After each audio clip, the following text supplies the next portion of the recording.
Yeah, c'est l'Algérino sur rapimpact.fr. On a le sens des affaires, du culot, du savoir-faire. Dans le biz, on a du flair, mais en l'air. Mais principe, on a le sens des affaires. Je me suis jamais senti aussi bien avant la sortie d'un album.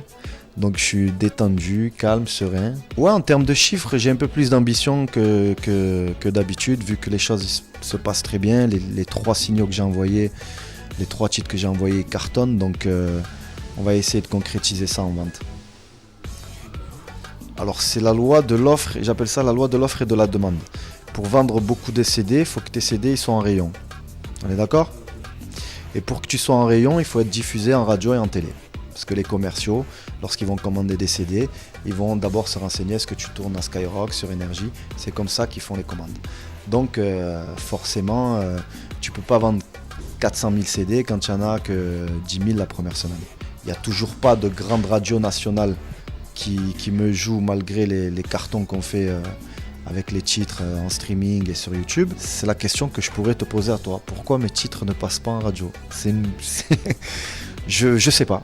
Je sais pas, après je vais pas rentrer dans la paranoïa, mais je sais pas pourquoi mes titres ne tournent pas en radio alors qu'ils cartonnent. Mais disons qu'aussi je fais pas l'effort d'aller faire des écoutes avec les radios. Après je fais pas l'effort et j'en ai pas forcément l'envie. Moi je me sens très bien dans mon microcosme internet. Après c'est clair que si tu as une plus grosse exposition en radio, en télé, forcément tu auras plus de CD en rayon et tu en vendras un peu plus. Mais la donne elle a changé maintenant, on a des distributeurs intéressants qui peuvent faire le taf comme Musicast. Et donc voilà, on essaie de mettre les choses en place pour concrétiser tout ça en vente de CD.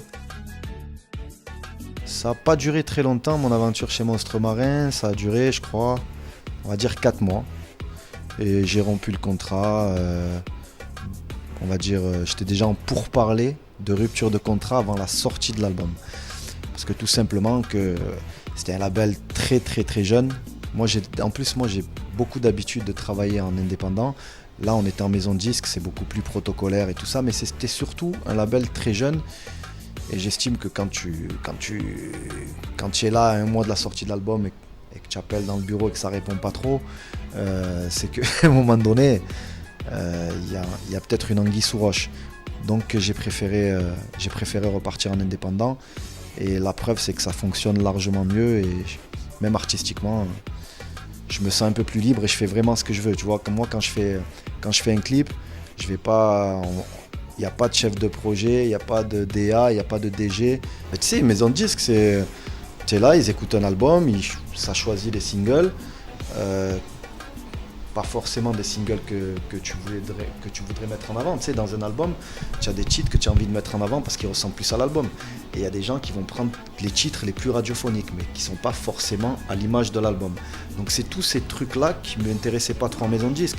Et encore une fois, tu vois, quand on va, il y a un single, il faut valider le synopsis, valider le budget, ci et là. C'est bon. Là maintenant, j'enregistre un titre si j'ai envie de le clipper. Je le clip moi-même, j'appelle un réal, une équipe de tournage, j'écris mon synopsis et je fais vraiment ce que je veux. Parce qu'on avait parlé de ça avec c'était Mac Taylor qui était là-bas à l'époque, l'artiste aussi.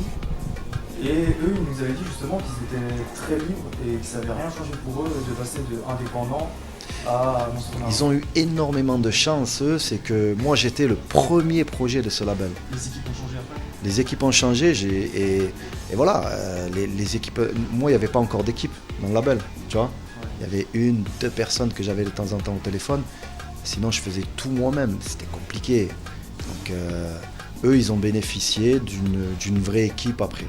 Voilà. J'étais vraiment un test pour eux, tu vois, le label. À un moment donné, moi j'avais des attentes, des aspirations, donc c'était un peu compliqué. Il n'y a vraiment aucun contentieux avec Maître Gims, vraiment pas. Et c'est plus voilà, avec le label, voilà, ça n'a pas fonctionné comme moi. Dans le travail, je te parle, c'est même pas au niveau des attentes commerciales. C'est que quand tu travailles en équipe, tu vois. Il n'y avait pas ce feeling qui fait qu'on pouvait faire de bonnes choses, tu vois ce que je veux dire. Donc voilà, comme des grandes personnes, bon, là. Il y a un petit souci, Vaut mieux qu'on arrête là, tranquillou, on est des grandes personnes, sages, tranquilles. Et voilà, après j'ai fait ma route. On me pose souvent cette question.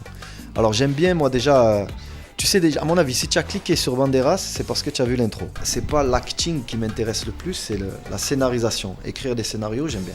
Tu vois. Et donc dans mes clips, j'aime bien scénariser les choses et ramener. Je trouve qu'à un moment donné, il faut donner quelque chose à son public et le respecter. D'autant plus que maintenant, j'ai la chance de faire vraiment, vraiment ce que je veux dans ma musique et dans mes clips.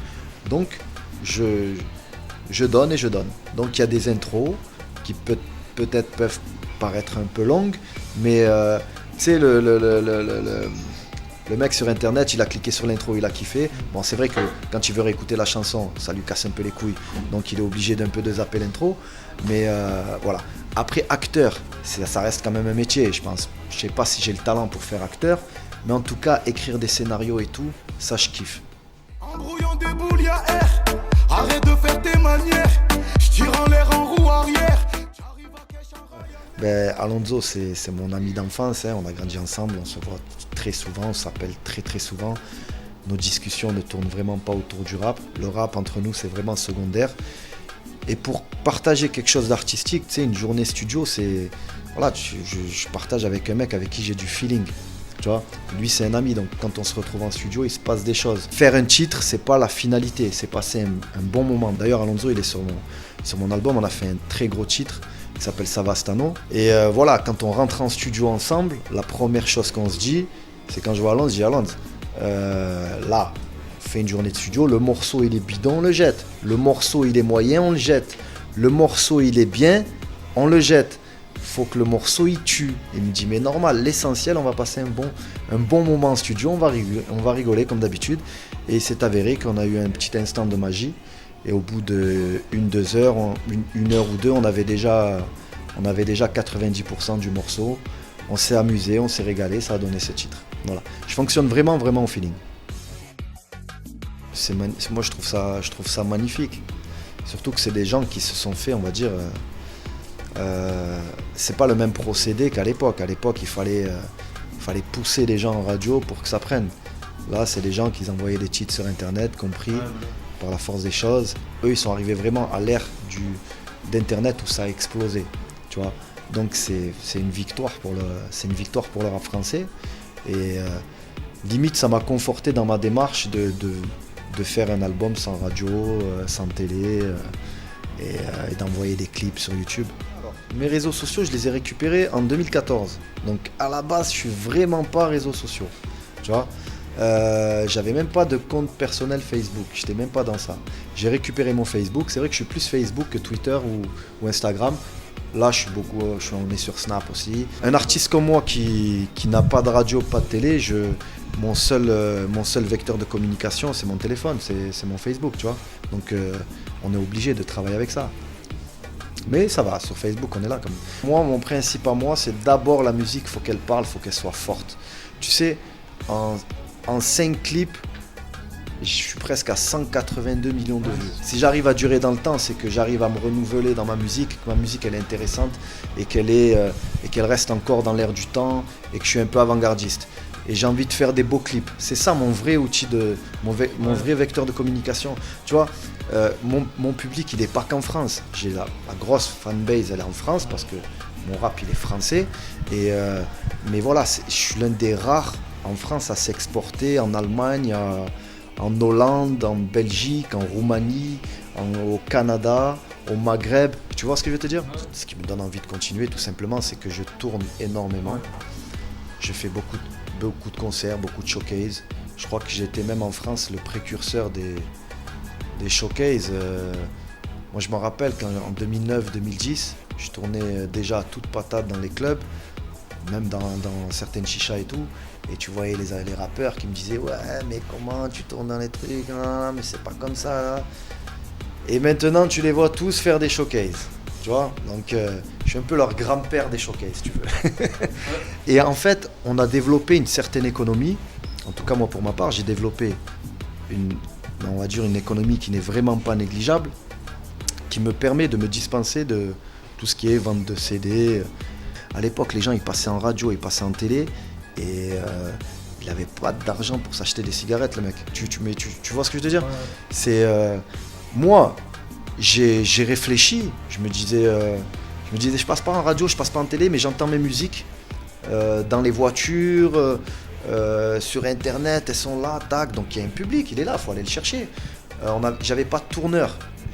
Personne pouvait, on va dire, tu peux pas mettre de l'argent. Un tourneur va pas prendre le risque, un mec qui tourne pas en radio ni en télé. Tu vois, donc on devient son propre tourneur. Et donc on fait avec ce qu'on a, les boîtes, les chichas, certains concerts, certains festivals. Tu vois ce que je veux te dire? Ouais.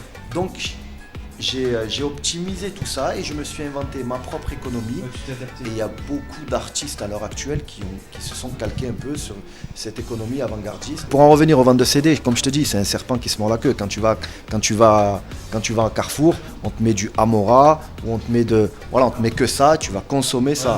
Ouais, Là, quand tu vas dans les bacs, il va y avoir les gros phénomènes qui sont, on va dire PNL, Joule, c'est normal, c'est des phénomènes, c'est extraordinaire ce qui se passe sur eux. Sinon, tu auras la petite soupe qu'on te chante sur Énergie et sur d'autres radios qui fait que le commercial à la Fnac ou à Carrefour, il va te dire ça passe en radio, donc je vais commander tant de CD. Même quand tu vends des CD en maison de disques, ça rapporte pas énormément d'argent. Maintenant, ce qui est bien, c'est qu'on est en indépendant et que même quand tu fais 20 000 CD, avec le streaming et patati et patata, tu es très très très très bien. Et on est dans une nouvelle ère où on a des bons distributeurs comme Musicast qui font le taf même largement mieux que certaines maisons de disques. Alors, on continue notre petit circuit de showcase. Nous, on tourne tous les week-ends. Je suis peut-être l'artiste qui tourne le plus en France. Et ça, c'est véridique. C'est pas des, tu vois. Donc moi, je tourne parce que mon marché, il est plus vaste que certains. Il n'y a pas que la France. Tu as l'Allemagne, la Hollande, tu as la Belgique, tu as le Canada, tu as le Maghreb. On va en Turquie aussi, on est parti en Roumanie, donc c'est très vaste, donc c'est très facile de remplir les week-ends. Et sinon, on va s'attaquer quand même à des grosses dates majeures, vu que maintenant, il y a des tourneurs qui s'intéressent maintenant aux millions de vues qu'on fait sur Internet. Donc on est en train de trouver un terrain d'entente pour faire de la coproduction, parce que... Ouais, bien sûr. Et par contre, je pourrais pas me laisser produire totalement. Donc on va trouver un terrain d'entente pour coproduire le truc, vu qu'on fait tout sur les réseaux sociaux. Et pour faire 3 dates majeures en France, tu vois, des grosses dates comme des Zénith de Paris ou l'Olympia, faire un Dôme à Marseille, faire un Transborder ou une Altony Garnier à Lyon, et faire ça avec une tournée internationale, Maghreb. On a le projet de faire la Coupole qui prend 10 000 personnes à Alger. Le Zénith de Constantine, je le fais à l'heure où je te parle, je le fais dans une semaine. Grosse salle à Oran. On va faire des grosses salles aussi au Maroc. 2 dates à Montréal qui vont se succéder. On fait la Hollande, l'Allemagne. On a même une date à New York. Voilà. Tu sais à peu près tout ce que je vais faire dans ces prochains mois.